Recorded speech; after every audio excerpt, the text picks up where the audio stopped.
Hello, this is Victor Lopez, and I would like to offer one more poem for today. I'm in a reading mood, I guess. This is another sonnet from my latest book of poems, Echoes of Dawn at Dusk, Collected Poems, Volume 2, copyright 2021. I need a reset button. I need a reset button for my life. A chance to chart a course on a blank slate, unplant the seeds that blossomed pain and strife, and brought a bitter harvest to my plate.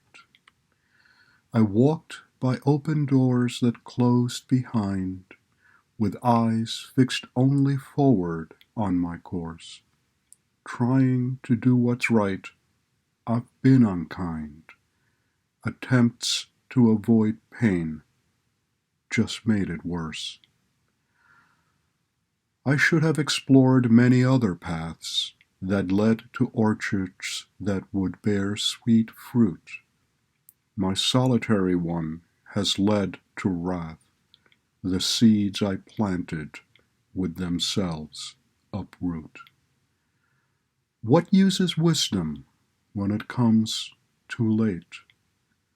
There is no reset button to cheat fate.